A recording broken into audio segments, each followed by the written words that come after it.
Powered by the Inside the Birds podcast. Now, live from inside the Matt Black Kia Studios. This is Football at 4. Football at 4 is powered by the Inside the Birds podcast, and it is brought to you by PropSwap, America's sports betting marketplace. Sell your sports bets and take your profit. Find out how. PropSwap.com. Download the PropSwap app today. Geoff Mosher from the Inside the Birds podcast, which drops tomorrow morning, is here. I'm sure plenty on the Eagles' first preseason tilt against the Pittsburgh Steelers. We will dive into some of the nuggets for that game as well. Nick Sirianni, some of the things that he had to say yesterday, as well as Geoff Mosher joins us right now here on a Sports Bash Wednesday edition of Football at 4. There he is. What's going on, Moshe? Mike, how are you this day? I'm doing well, man, and it's nice that tomorrow night football is back essentially in the city of Philadelphia. We got a little taste at the stadium Sunday night, but here they are tomorrow night, and we now know that we will see Jalen Hurts. We had talked Monday if we thought we would see him. We are going to see him. He will run with the ones. Flacco will go with the twos, and Mullins will go after that. No surprise there, but I guess the question will be, what do we expect to see from Hurts? A very vanilla scale down, or do they want to see what he can actually do? It's a great question, and really the uncertainty with which Nick Sirianni spoke the other day, he's not uncertain. He's just not giving forth all the information. We don't know what their plans are with there only being 3 preseason games as opposed to 4. So I think people widely assume that the third preseason game will be like the fourth and none of the starters will play. And maybe that's true. And if that's the case, then you only have these 2 preseason games this week and next week for Jalen Hurts to run with the ones. And if that's the case, then you would have to think that he's going to get more than just one drive. Remember, it used to be the traditional first team offense, first preseason game, gets the first drive, and then they're out. But it may be a case where if Jalen Hurts is only going to play in 2 preseason games, that he plays a little bit longer than one drive in the first preseason game. I don't know.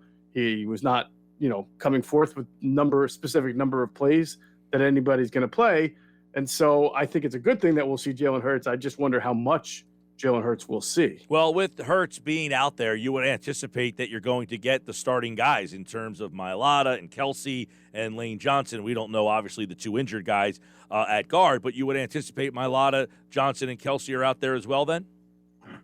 Mailata, Johnson, and Kelsey. Well, yeah, Mailata, especially with Dillard now on the shelf. And, yeah, I would think Johnson, Kelsey will definitely be out there. We'll see about the 2 guards and what they do.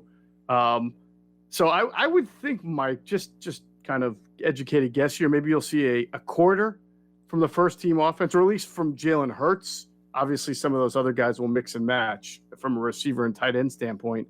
And then a quarter maybe from Flacco and then Mullins for the second half. Yeah, and I know down the line this will be interesting because you only have the 3 quarterbacks on your roster. Can you not play Hurts in a game and then ask Joe Flacco to play, or are you going to ask Nick Mullins maybe to play 3 quarters of a game? I guess that's something that we'll end up finding out down the road. That's why I think you might see Hurts for a little bit more than normal for a quarterback, right? You would think. I mean, they're not just for only having 3 quarterbacks, but also because they need to see Jalen Hurts. Jalen Hurts needs it. Quentin Michael and Jason Avant were talking about this on their Q&A show on Inside the Birds, where it's the situation where the more he can see from opponents and opposing defenses, the better for his progression and development. Of course, there's always the risk of injury. But again, we're not talking about a guy who's on a 7-year, $200 million contract who's proven that he's that guy yet. So he's got to get out there and get as much reps as possible. Obviously, the wide receivers are going to be interesting because you're not going to see Devonta Smith. So is that an area that you're really going to be keeping an eye on and that the Eagles are going to need to keep an eye on in live games? Is how do this vagabond group of guys really perform? Yeah, ordinarily when you have a guy like Devontae out and you know that John Hightower is going to be out, you would say, well, this is a great opportunity for Jalen Reagor to get a lot of reps, but they've kind of been working him back slowly ever since he had those rough first few days and didn't pass the conditioning test. So do I think Jalen Reagor will be out there tomorrow night? I do. Do I think he's going to play a whole lot? I'm not 100% sure of that. It sounds like they've been slow working him in. So expect to see a decent amount of Quez Watkins, which will be a great barometer for whether or not his really good camp translates. expect to see Greg Ward. You can expect to see Travis Fulgham out there as long as he's healthy. And then, of course, as you get into the second and third quarters, you'll see your guys like Hakeem Butler. You'll see your guys like Butler's back at wide receiver, right? Correct. He is bad. Now, is that because they like him better or because they just need guys at that position? That's a good question. We'll find out soon. But, you'll see those guys. You'll see Andre Patton, J.J. Arcega-Whiteside, of course. Markin Michelle? Who? Markin Michelle's back. Come on, man. Hey, you might actually see Markin Michelle. No joke, but I mean, he's been with the team before, and, this is his time to shine anyway. So, yeah. Now, that's definitively a Roseman guy, I would imagine. He's bringing him back and say, hey, I know that guy. Let's bring him back here. Hey, I want to ask you about a lot of teams in this league need offensive line help.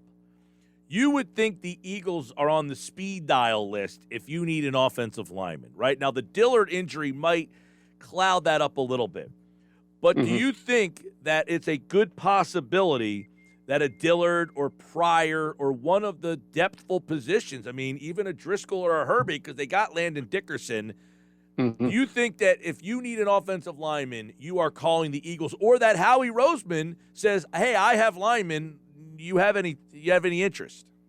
Yeah, I don't know that Howie's going to actively shop. Landon Dickerson has yet to come off PUP. They know when. They probably have a better idea of when that'll happen as opposed to us. But until you see him out on the field and healthy, it's hard to really talk about depth at that point.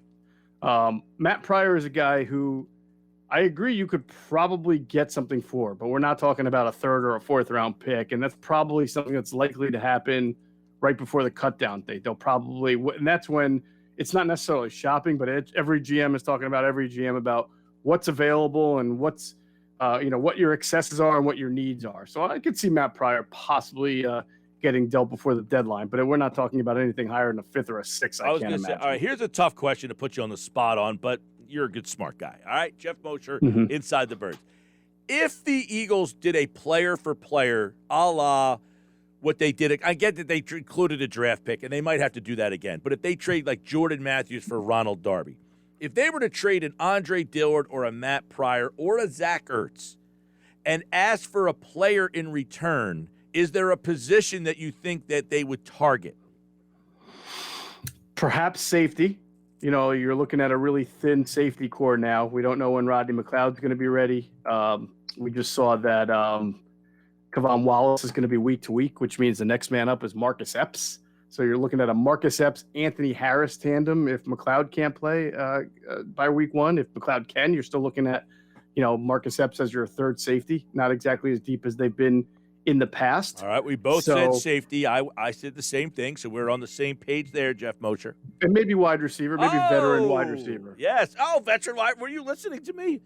No, yeah, Mike, we just got that telekinesis thing going on. Yes, I say same thing. A veteran wide receiver that's like not going to be used on the current situation that he's in, or a safety that you can get your hands on because of what you just said, the depth there. So I don't know that would be the case. I think they would probably get draft capital at this point.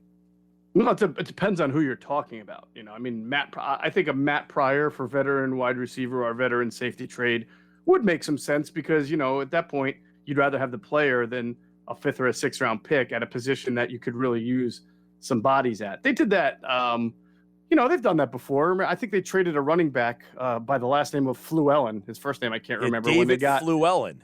David, for Cody Parkey. Right, they got a kicker. Yeah. So the kicker if you worked out better than the running back. Yes, he did. So I think you go back and look, you'll probably see that there have been some player-for-player trades close up to that cut down.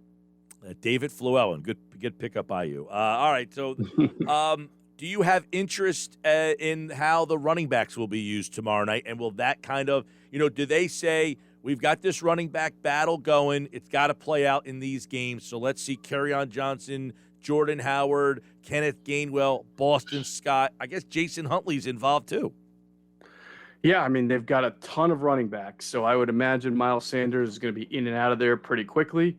Imagine you'll get to see a decent amount of Jordan Howard. You'll get to see a decent amount of Jason Huntley, who's had a nice training camp, and probably they want to see how real that is. And, of course, you'll get some Kerryon Johnson. in the second half a lot, I would imagine. And did I say Kenneth Gainwell? I think I said Kenneth Gainwell, but obviously you want to see what the rookie can do as well. I think, Miles Sanders of all of the backs will probably be in and out the quickest, and then those other four will be rotated in and out of there, and some will get obviously. I would look for the Huntleys of the world and maybe the Kerryon Johnsons to get a good number of carries to see where they're at. Can you kind of give our listeners a little insight on what those guys, because they all kind of are different, like almost like Johnson's different from Howard, who's different from Scott. I mean, who might be a little bit more similar to Gainwell, but they're four guys that really don't do the same things. No, they're a diverse group, which is good. I mean, you had the Super Bowl year. If you go back to having like Corey Clement and like Garrett Blunt, and then bringing in Jay Ajayi, and they also had Wendell Smallwood that year, and you could use guys differently in different times. And Andy Reid did that back in 2003. Remember when Donovan was struggling early on? Maybe there was an injury, and he went to that kind of three-headed monster back. I think it was Westbrook. I think it was Dorsey Levens, and was it Buckhalter that year, or was he her? I forget. I think Buckhalter was one of them. Yeah, probably Buck. So, and Buck and Brian Westbrook couldn't be any different as running back styles, but he was able to use both of them in different ways. And so what you have here is Miles Sanders is, to me, of all the guys in the group, he's your only 3-down back. Now, we'll see if this coaching staff feels way more comfortable getting him the ball 15, 18 times and using him in the fourth quarter. When I say 15, 18, I mean rushes. Like when you're winning a game and you want to like start to run the clock out a little bit, do they get him the ball? But he really is their only true 3-down back. Jordan Howard, who's at a really nice camp, and who I didn't even know this until the Q&A came out. Jason Vaughn apparently knew that Deuce Staley loved Jordan Howard. Deuce Staley really thought the world of Jordan Howard, why they kept bringing him back and why he's back now, and you've seen him have a nice camp. He's not necessarily a 3-down back. He doesn't catch the ball really well, but he's a nice downhill runner, and he's great at pass protection, and he can catch the ball on a dump-off every once in a while. If Miles Sanders were to get hurt and you needed a feature back, Jordan Howard can step in and be that guy because he's been that guy. So that's kind of his role. He's the backup running back to Miles Sanders right now, but if Miles gets hurt, he can be your number one. Gainwell is a guy who can come in and catch some passes here and there and be a special teamer, kick return, maybe punt return, we'll see. And then also you'll try to get him on the field occasionally to stress the defense with his pass-catching abilities. Those are, and of course, Boston Scott also has that change-up back ability, special teams ability. Some might say you can't have room for both, but I think you can because you can keep 4 running backs.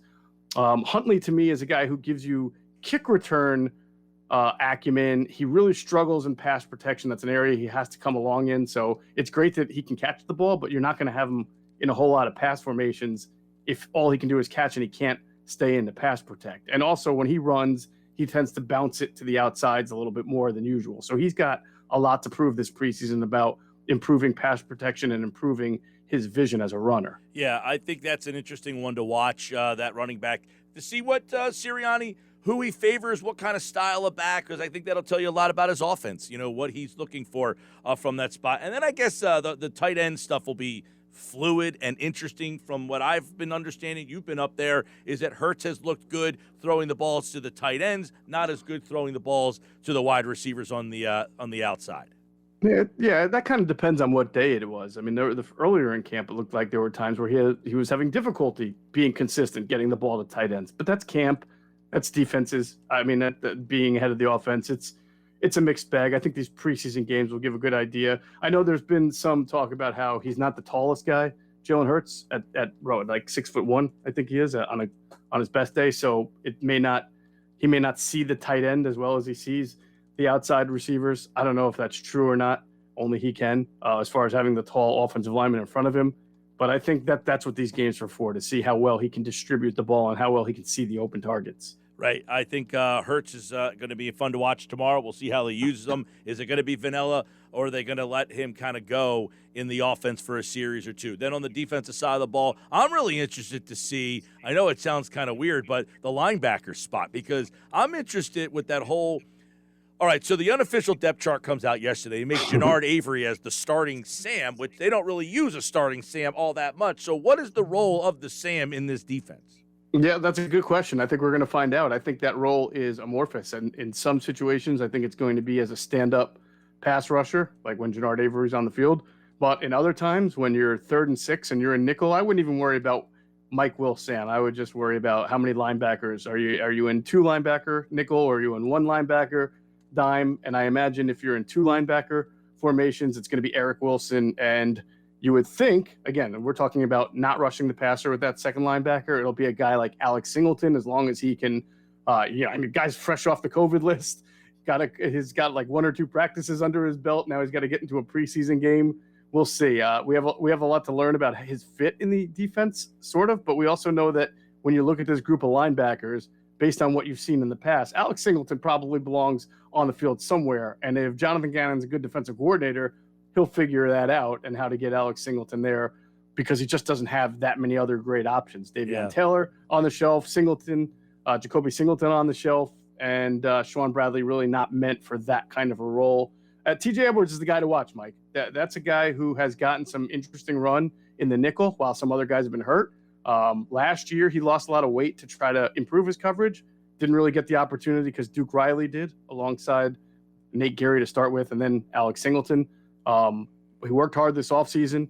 I thought he looked good in his stretches of camp, so you can't eliminate him from contention for a roster spot, or maybe even in that nickel package. Yeah, I'm kind of disappointed we're not going to see Taylor. I didn't have a lot of expectation for Taylor, which is why I'm kind of surprised at what we heard. Because I think most people thought you wasted a 3rd-round pick on a guy who's never going to be a part of your defense, right? Was that the anticipation? Well, I think people thought that, listen, whenever you draft a guy, you have no idea. But obviously the feedback we got and reported on Inside the Birds was that most of the league saw this guy as a project, a 5th, 6th, 7th. Some even didn't even have him draftable because of his lack of experience playing linebacker, even at the college level. So they felt as he was a big project. So obviously year 1 was a loss for him, but I think a lot of people were hoping that year 2, new staff, new development, that you would at least get the opportunity to see him learn and compete for a spot in that nickel or dime package. Hey, Jordan Mailata didn't play a lot of football. We all seem to like him. Right. So what's unfortunate about this injury. And with Jordan Mailata, you had to wait several years because of the back injuries. So, does lightning strike twice here? I don't know. But obviously it's not helping Davion Taylor. And it's not helping special teams. He would have been a core special teamer. And if anything, all that speed and athleticism, if it couldn't translate to defense yet because he was still learning it, it should have been able to translate to special teams. But for now, that's been shelved until he's healthy. All right, tomorrow night right here on 97.3 ESPN, Eagles and the Steelers. You can hear all the action. Mel Reese, Mike Quick. The kickoff at 7:30, and, of course, football at 4 tomorrow. Adam Kaplan will give us all the insight you need for tomorrow night's game. But it seemed there wasn't a lot of surprises on that depth chart. The only thing, I guess, was they had Mailata and Dillard as the starting left tackle. We now would imagine that Dillard will be out probably for the next couple of weeks, so that would put him way behind in that, even if it was a battle. Ertz and Goddard are both listed as the starters. Sweat and Barnett are both listed as the starters, so they're not ready to really name anybody there, it seems. But not a lot of surprise. No surprise at all, I would imagine, for you either on the first unofficial depth chart. No surprises. I'm never surprised by the depth chart because I know that it's the PR staff that fills it out. Yeah. So I also don't put a whole lot of stock into it. All right. Well, Geoff Mosher and the Inside the Birds podcast tomorrow. The new edition comes out 6 o'clock. Yes, sir. A.M. All right. There you go. Geoff Mosher, Adam Kaplan tomorrow with another edition of Inside the Birds. And Adam Kaplan's here tomorrow. Andrew will be here Friday to recap Thursday's game. And, of course, Geoff, like all guests here on a Football at 4 edition, is powered by the Inside the Birds podcast. All right, pal. Have a great one, Mike. See you.